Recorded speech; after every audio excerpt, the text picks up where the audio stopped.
Welcome, everybody. My name is Gabriela Zambrano, and I'm the director of the Houston MBDA Business Center. This is our first webinar, and I will appreciate your patience with me. Before we begin, I want to remind everyone that this video is being recorded, and if you have any questions during the presentation, please write it in the chat room. I would like to introduce my colleagues, but I don't know how hard is it going to be. It's going to be Mark Craig and DJ Sutton, who are business advisors within MBDA, and our office manager, Jessica Vasquez. We're also going to have our next MBDA webinar. It's going to be next week, and the speaker is Houston's #1 construction attorney, Ben Westcott, and it will be held right here next Wednesday, April 8th, beginning at 11:30 a.m., and the topic will be force majeure, suspension, and FMLA. Now, our speaker today is the founder, president, chairman, CEO of ARVO, Realty Advisors, a successful and highly respected full-service commercial real estate firm based in Houston, Texas. Ladies and gentlemen, it's Ryland. Well, thank you guys, and man, we're so excited to be here and to participate in this first webinar. And thank MBDA and your partners for doing this such needed information. So we don't have a whole lot of time. So I want to jump right in. So what should commercial tenants be doing right now in response to this COVID-19 crisis and the looming kind of rent payments ahead? I just want to talk briefly about a couple of things. When I look at the number of minority-owned companies in this country, it's about 8 million minority-owned companies or so.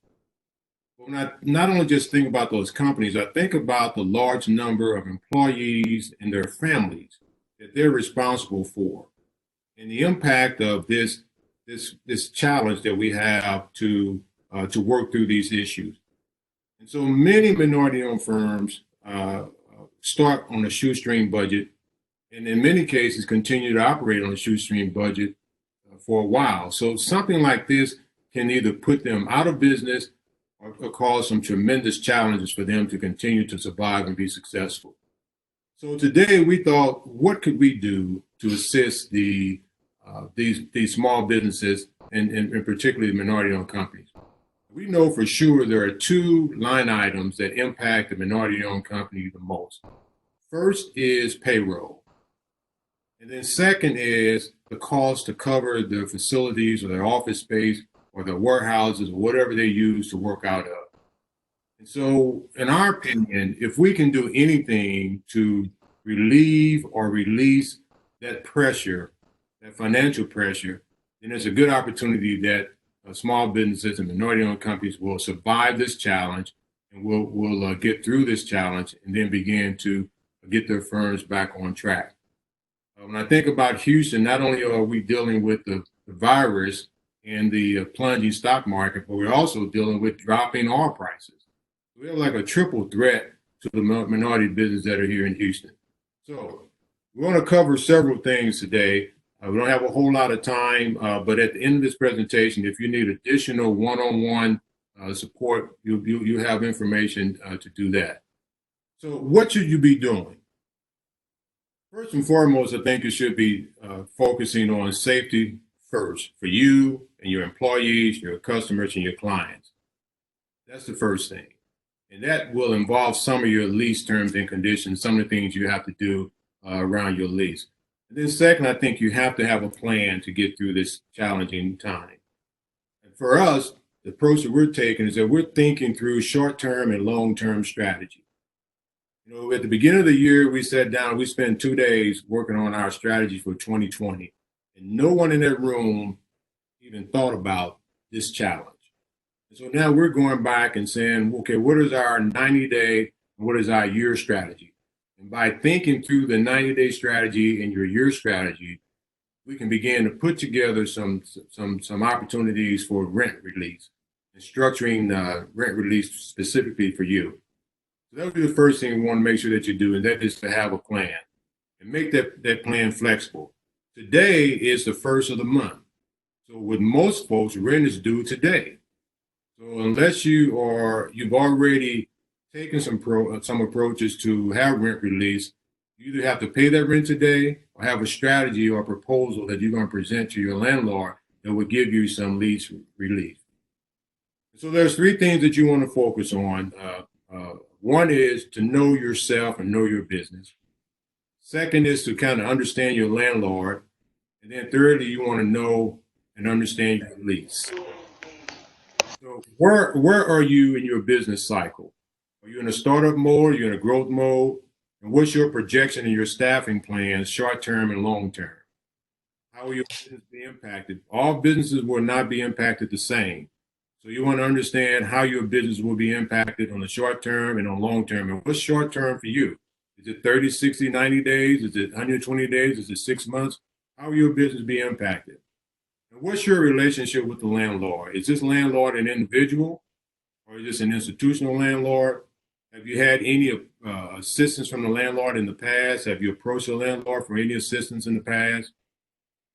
And then you want to take a look at your lease. Every section in that lease agreement impacts your current and future operations.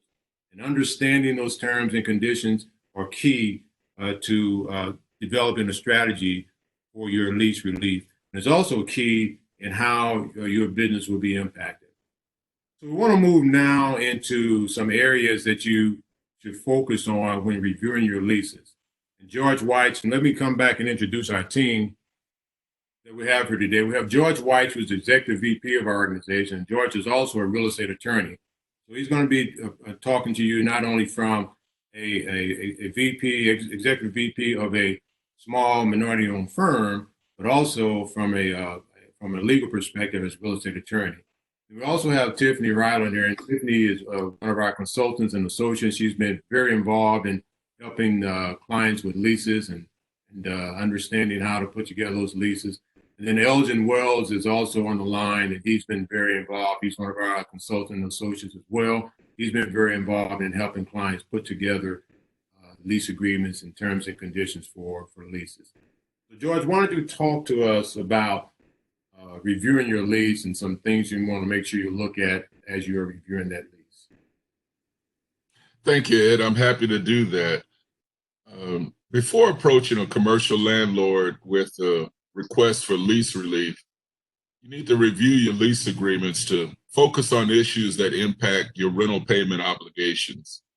Here are a few examples to consider for from a tenant's perspective.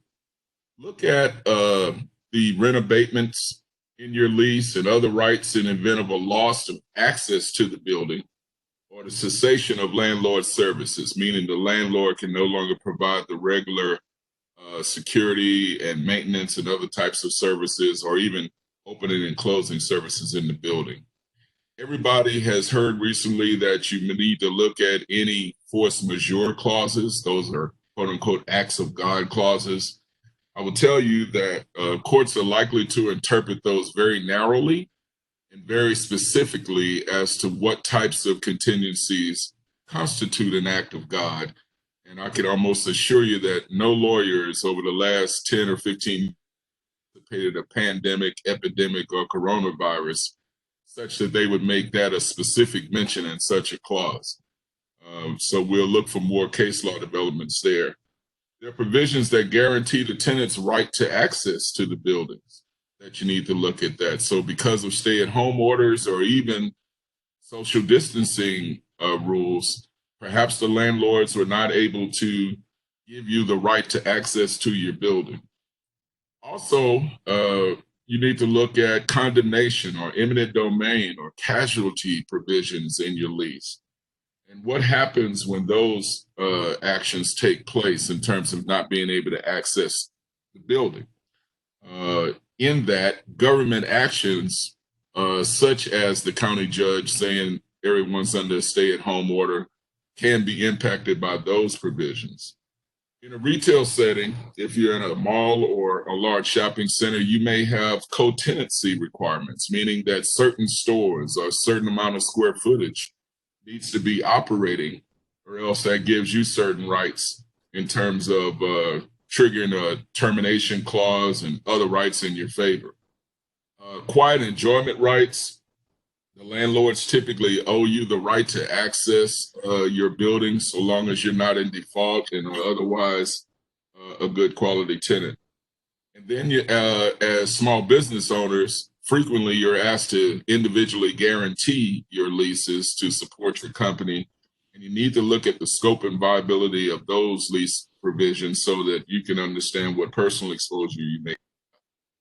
We'd also encourage all of you to look at your insurance, especially if you are carrying any business interruption insurance. Now, frequently business interruption insurance is triggered when there is physical damage to the space that you occupy. And you might say, well, George, the building is still standing and it's on the earth and it hasn't burned down and hasn't blown up.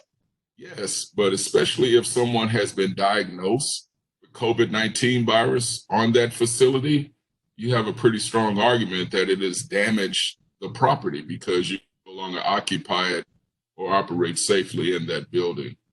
We would encourage you to continue to monitor legal developments, all of the stay-at-home orders, the extensions of them, and constantly keep it as a moving target in your evaluation of your business and your position.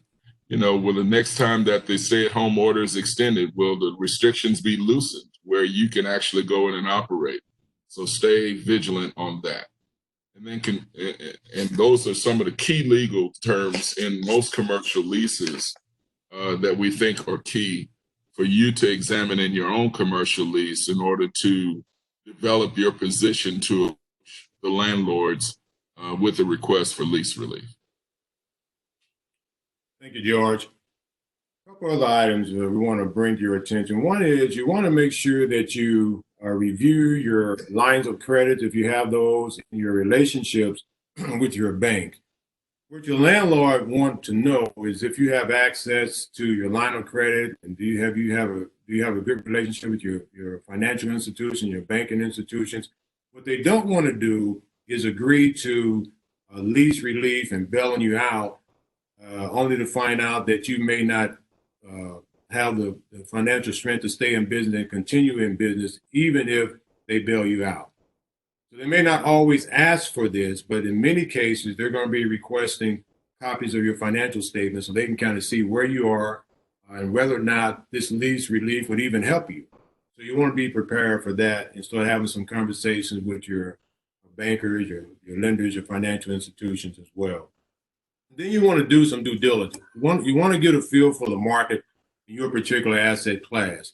All properties are not impacted the same, and all businesses are not impacted the same. I'll give you an example of, let's say, retail.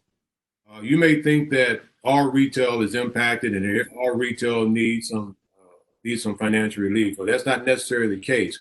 When you look at grocery stores and pharmacies, they are very, very busy and very, very active. So that may not be a business that need any lease relief.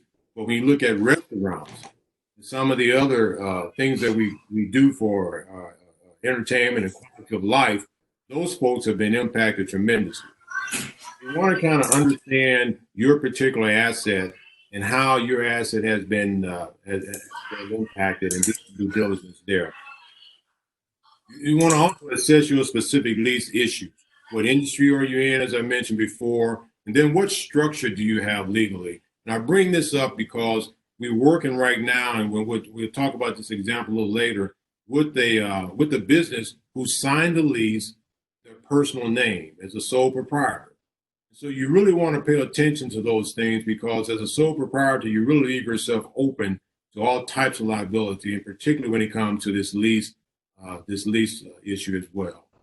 And then is your industry, again, active or an inactive industry, meaning that are you in an industry where you can no longer access your building or need your building to operate, or are you in an industry like the healthcare or the grocery suppliers as well? And then is your landlord, again, an institution, or is your landlord an individual? If they're an institution, they may have deeper pockets and may understand this. They've been through this before. If they're an individual, their challenge is they've got to balance how are they going to meet their note that's going to be coming up soon. So in putting together these proposals, there's two sides to it. As we approach the landlord for lease relief, the landlord has to figure out how they're going to meet that mortgage note in 30 days. We'll talk again about, George talked about some key lease terms. And George, I don't know if you have any more terms you want to talk about. Just a few that may apply in a specific case of approaching your landlord for lease relief. Some that we at ARVO always ask and consider potential tenants. But first, let me go back and just add one other thing, Ed, and that is in terms of we encourage small businesses to also look into what's available through the stimulus, and also in talking with your lenders, because landlords, the trend with landlords now is that they want you to demonstrate that you've tried other means to get financial relief beside asking them for lease relief.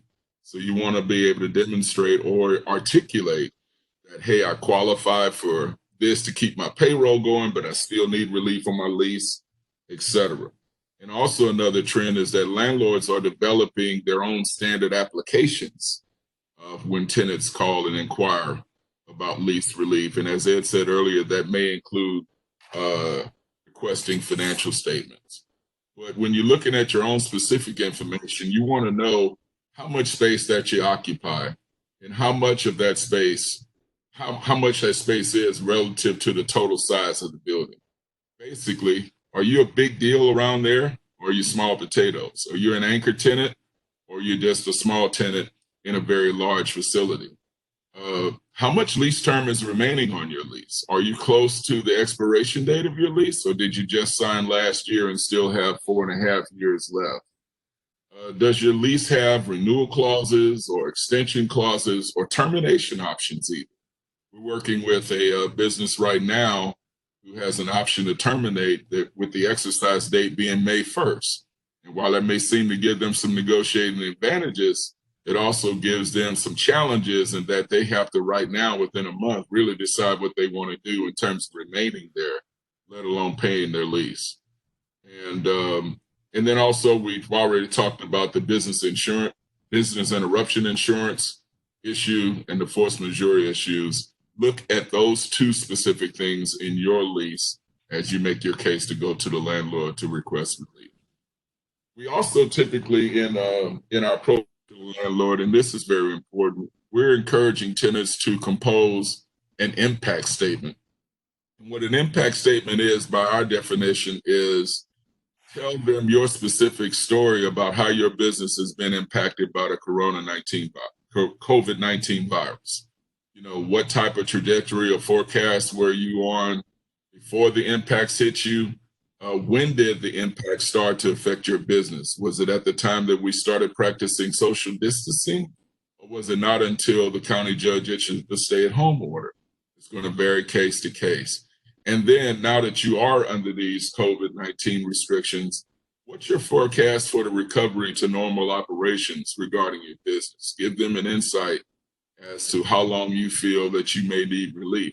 You may not know that all clearly right now because it's a fluid situation. So it may be key to negotiate certain breakpoints in which you take another look at the situation and reevaluate. Thank you, George. Yeah, that impact statement will be key. When you're putting together your proposal to approach the landlord, they can get a good understanding of what your business was like before, what it's like now, and what you project your business to be like. So what you're trying to do is build confidence in that landlord to say, hey, listen, I believe in you. I think you're going to make it through this, and I want to help you make it through this. Because once this is all over and done with, you want to have a good relationship with that landlord. We never know what's going to come up in the future. You want that landlord to know that you've taken a business approach to this issue. You understand the impact on them and on you, and that you are prepared to work out a arrangement that would be mutually beneficial for both parties. So each business is unique, and each of your leases are unique. There are a number of strategies that can be implemented based on numerous factors. It's important to understand what your short-term and what your long-term objectives are, and whether or not this lease relief would even be something that is right for you to approach. We talked earlier about the different components and some of the things that you want to keep in mind as you are thinking through whether or not you want to propose a lease relief to your landlord. We talked about understanding you and your business so that you can articulate that to the landlord, and also that you can begin to develop your short-term and long-term plan and adjustments that you need to make. We talked about some of the other insurance items, some of the other lease terms and conditions that you want to familiarize yourself with as well. Now we want to talk specifically about some strategies. These strategies may or may not apply to you. And then again, each lease and each company is different. And so we just want to share with you some thoughts around some strategies that you may implement or may propose with your landlord. So one might be just a flat abatement of rent, meaning that once you projected your short-term needs and your long-term objectives, you come to the conclusion that I need 90 or 180 days of abated rent, then that proposal will be drafted around presenting to the landlord that you want to have full abated rent, meaning that no payment of rent for the next 90 days or the next 180 days. Keep in mind that the landlord is looking at this thing from their perspective, and they're probably going to push back or object or counter back to most any of your initial requests, unless they really understand the value of keeping a good tenant in place and working through that. Because what they're going to have to do is go to their lender and propose your proposal to them in some cases to say that, listen, I need relief because my tenant is asking for relief, but this is my tenant's proposal. You're a good tenant. We want to do what we can to keep them in the building so that I can continue to pay the mortgage. The other for 90 or 180 days, but extend your lease terms and what we call a blend and extend. And there's some strategies around there where you can blend your existing lease terms with some future lease terms. But that gives you your freedom from that financial obligation for that period of time. We have a situation where one of our clients have multiple leases with the same landlord. So we may suggest that you ask for abated rent on 2 of those leases, or 3 of those leases, or 1 of those leases. So depending on your particular situation, this strategy may work for you. In some cases, the landlord may object to giving total abatement of all of your rent. So you may want to propose that they abate your rent, your base rent, and that you pay only the triple net charges or the operating charge. And that would be a significant increase from your total rent. Security deposit. I want to talk about how you may be able to leverage that. In many cases, you have put up a security deposit. So you may propose to the landlord that you have them use that security deposit that will allow you to have no payments due on your lease payments for a period of time. That security deposit may be used and not replenished, or that security deposit may be used and you replenish that security deposit in 6 months or 9 months or whatever the landlord may be agreeable to. Or you may ask the landlord to defer your payments for 6 months, and then once you get through this challenging time, then you pay it back in a lump sum, or you pay it back in some sort of installment payment. You can also do a loan to cover your, the landlord can also offer you a loan to cover whatever abated payments you're requesting of them. So for instance, if I say to my landlord, listen, I want 6 months of abated rent because I know it's going to take me 3 months to get through this challenge that we have and another 3 months to get my company up and running at the level that we were before this. So that's 6 months. But I'm willing to sign a note outside of this that will kick in a year from now or 6 months from now. All these strategies can be interchanged, or all these strategies can be combined, or it depends on your particular situation. We have multiple strategies that you can be prepared to present to your landlord. In regards to the retail, as I mentioned before, in some cases, if you are a tenant that has a retail operation and you are in a lease arrangement right now where you plan a base rent and triple net charges, you may want to consider going to a percentage lease. And by that, that means that the percentage of the income that you make each month will be how you will pay your rent. So if you're not making any money right now, if you're not selling any product right now, then the percentage of rent will be significantly lower based on that. And then finally, I would say you can convert, as I mentioned earlier, any past due rent to some sort of a note payable in the future, or you can cap your expenses, or you can cap your lease amount. There's multiple ways that you could structure lease relief. Again, it goes back to your particular business, your particular lease agreement, and your particular relationship with their landlord. And oftentimes, it may be overbearing to go and approach a landlord, particularly when you're trying to do all these other things to keep your business afloat. Putting together that proposal may be challenging or may be difficult for some small minority-owned businesses to do.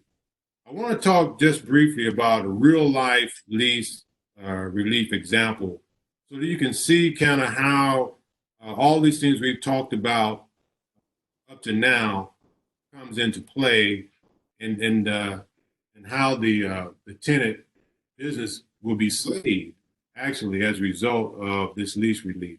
We know for sure if we don't get some sort of financial support to small businesses, then many of those small businesses will not be able to survive this challenge. We don't know how long this thing is going to last. We don't know how deep it's going to go. We don't know what the impact is going to go. But we know we'll get through it. But unless we're able to sustain ourselves while we're going through this challenge with some creative ways to meet these financial obligations, it's going to be virtually impossible for us to survive and sustain ourselves. And for most small businesses, we put blood, sweat, and tears into starting these businesses. And the last thing we want to see happen is that we lose the business, lose the momentum that we have. So I want to talk just briefly about, Tiffany's going to talk just briefly about a real life example of how we are working this lease relief to save clients' business. Yeah, so thank you, Ed. So we have had conversations with people who have had, or companies as small as 650 square feet all the way up to 15 and 16,000 square feet. And the rent on these spaces is enormous, and it can be a large burden for these business owners to carry without any lease relief. And so recently we've been working with a number of different businesses and companies and helping them get some form of lease relief. And so one of the companies that we're working with happens to be a larger facility, and they have been shut completely down. They will not be able to open until this stay-at-home order is lifted. And so this is having a huge impact on their ability to drive revenue.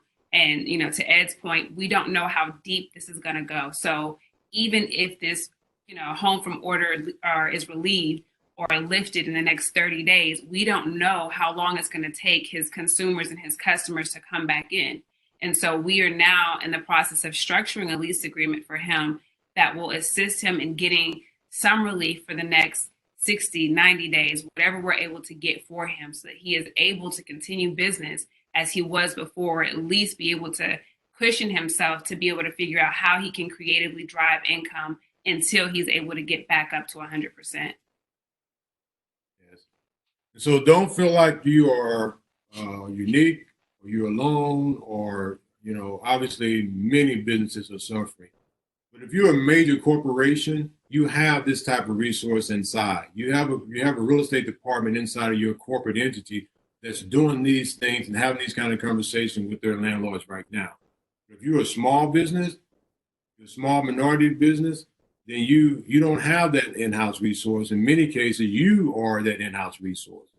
So you really have to understand it, to see how you want to approach it, or engage someone to help you do that, because a lot is on the line if you're unable to meet those obligations. So Gabrielle, we will we will stop there and open it up for any questions. If there are any questions from anyone. You have a couple questions on here.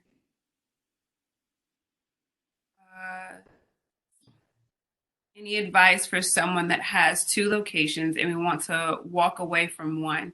We are a 10-year-old company that opened the second location in September of 2019.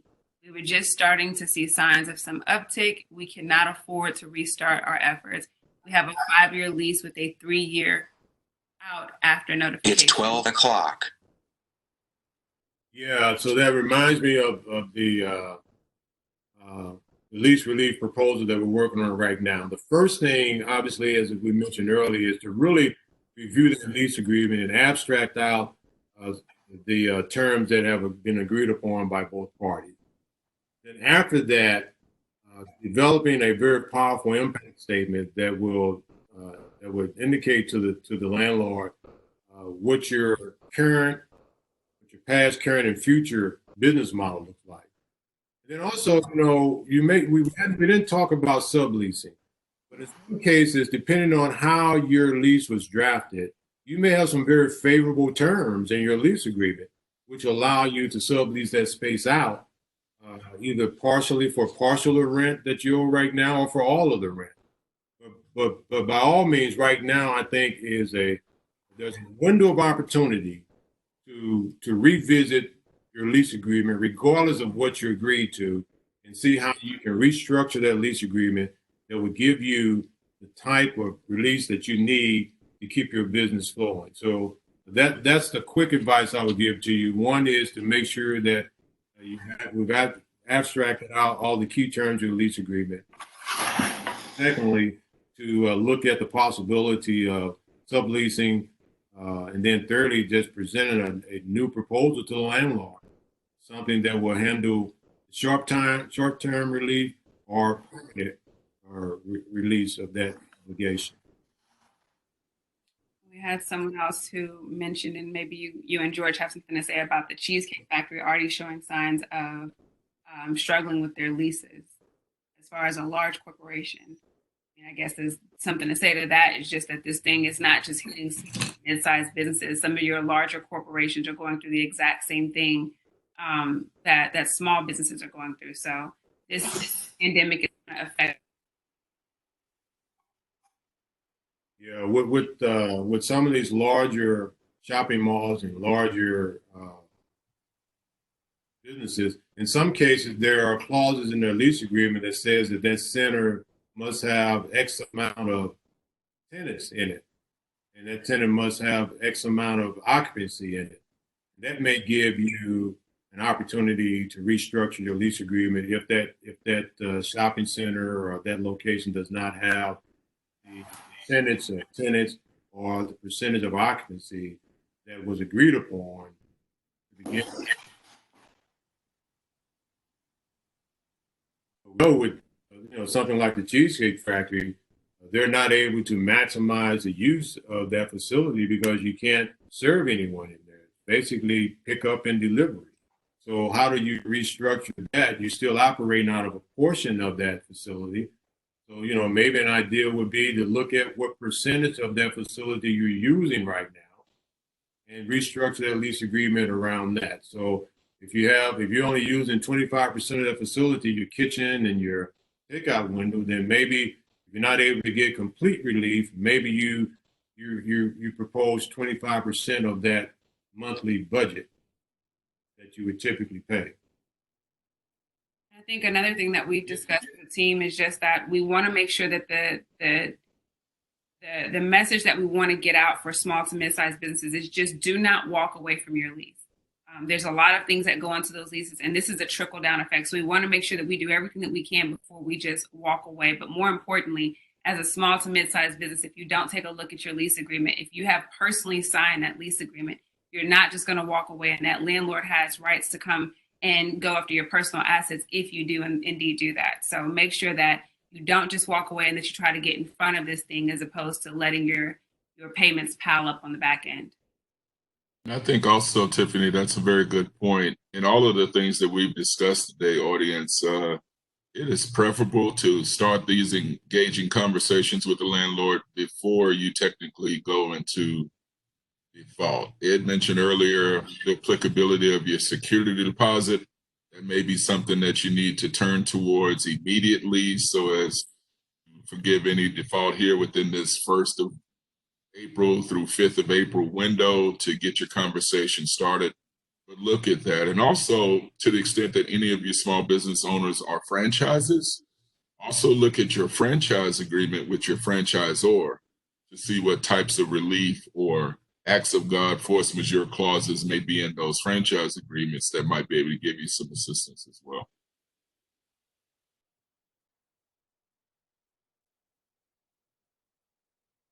Good for us. Any other questions? I think we'll give it back to Gabby. Yeah, so the last thing I would say is that we are available and ready to assist any of you.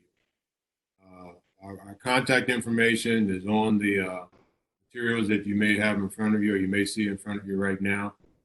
But our team is ready to assist you, to guide you, to share with you, to be a resource for you. So don't let this challenge stop you from continuing to focus on growing your business and building your business. We want to be right there with you to do whatever we can to help you get through it. Thank you so much, Tiffany, Ed, George. I think it's been very interesting to hear all the options out there for small business. Like we said, this is all about lease. So I know somebody left a question regarding paycheck assistance, but this is not what the seminar is about. So if you have any more questions regarding leases, this is your last time to ask. If not, you can always send an email to us or to Ed or George. I know they're always willing, email or phone calls to answer your questions. But I know this is a very difficult time for everybody. Again, next week, we're going to have another webinar at 11:30 a.m. And that one is going to talk about force majeure, suspension, and FMLA.